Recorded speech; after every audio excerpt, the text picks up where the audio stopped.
It is the year 262 after Aegon's conquest, 35 years prior to the events that take place at the start of Game of Thrones. Aerys Targaryen, the second of his name, ascends to the Iron Throne in King's Landing.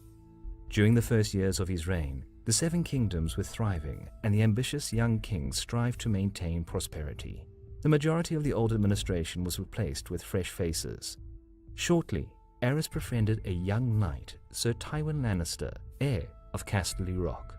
Being impressed by the Lannisters' administrative prowess and ruthlessness, he soon brought Tywin to the royal court and appointed him as the Hand of the King.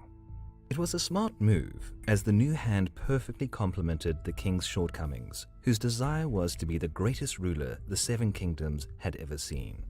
While Aerys boasted about his grandiose plans of building a new wall in the north, or a shiny marble city on the other bank of the Blackwater, it was Tywin who painstakingly worked to ensure that the kingdoms would actually thrive.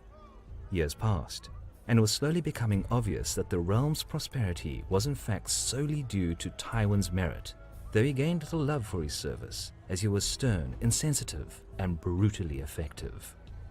Aerys had quickly grown jealous of his hand, and the relationship, which was never easy, complicated even more.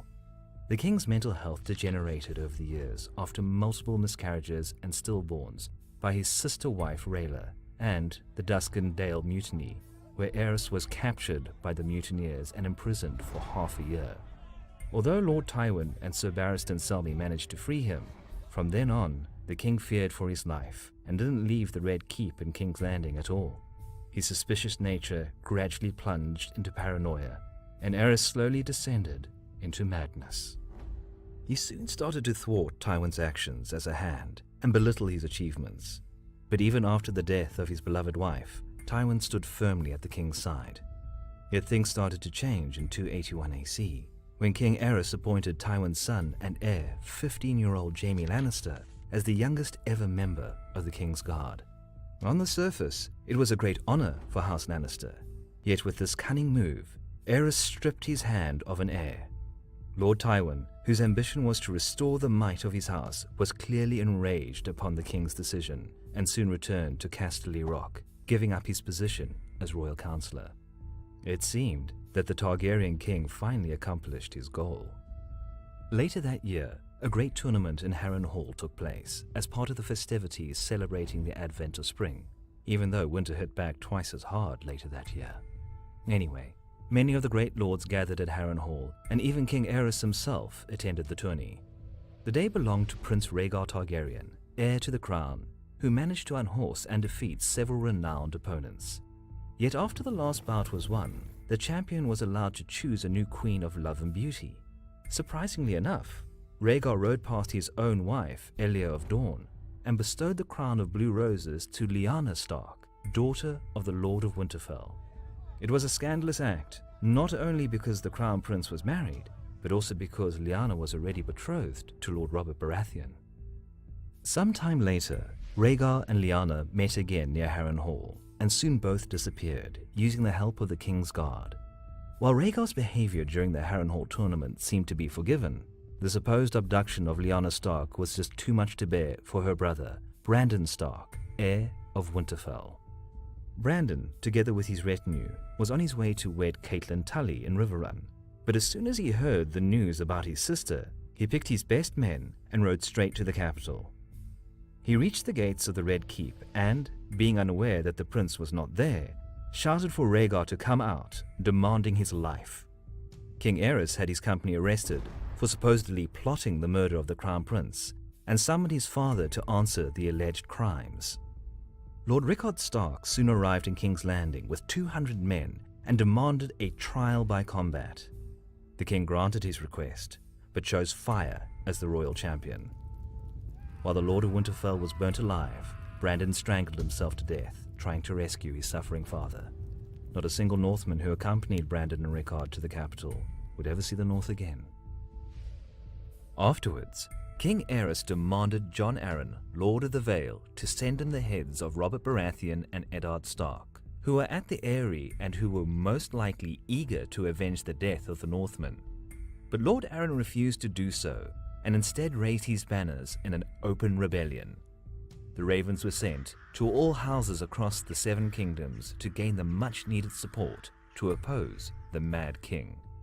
But other than the north and the majority of the Vale, only some parts of the Stormlands and Riverlands agreed to join the cause. The rest either stood by the king's side or, like Tywin Lannister, remained neutral. Ned Stark, now Lord of Winterfell after the death of his father and older brother, travelled back home to gather an army in the north. Robert Baratheon did the same and took a ship south. Meanwhile, Jon Arryn successfully retook the city of Gulltown, occupied by loyalist forces, and began to deal with those who failed to support the Overlord of the Vale. In the south, Robert encountered similar problems as Jon had, as some of the houses of the Stormlands neglected to gather forces to support their lord, and instead took the king's side. Yet Robert swiftly defeated his opponents in 3 separate encounters near Summerhall, and even managed to sway some of them to join the rebels' side.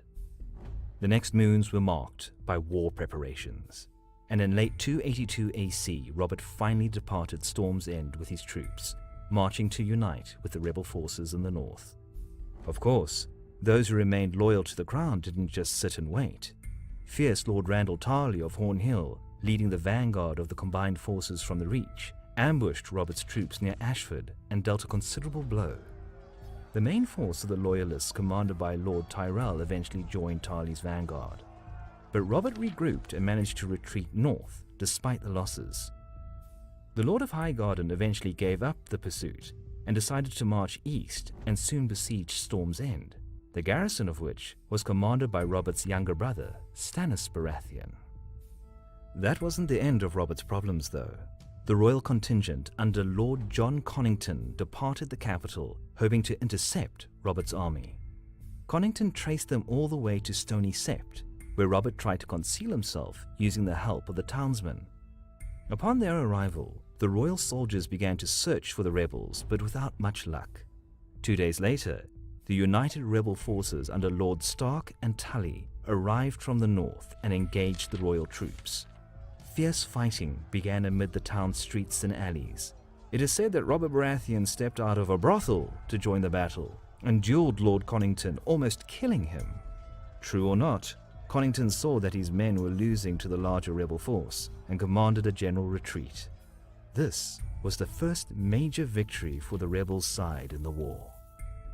When King Aerys heard that the royal troops had lost, he impulsively stripped Lord Connington of his lands and titles and had him exiled. He also began to realize that the rebellion was far more serious than he had thought and could actually threaten his position. The Mad King ordered his alchemists to cache wildfire pots in various parts of King's Landing in order to burn down the entire city in case of defeat. But the war wasn't lost yet, and Prince Rhaegar was summoned back to the capital, where he assembled another, bigger army. Using strong contingents from the Reach and Dawn, and with help of loyal houses from all over the kingdom, he managed to gather some 40,000 men willing to defend the Iron Throne. Eventually, the royal army marched out of King's Landing in the middle of summer, heading north to quell the rebellion once and for all. The rebel force consisted predominantly of soldiers of the North, Vale, Stormlands, and Riverlands, though some of the houses of the latter 3 still supported King Aerys. The amassed rebel army counted to around 35,000 men in total, but what the rebel force lacked in numbers, it gained in battle experience and determination.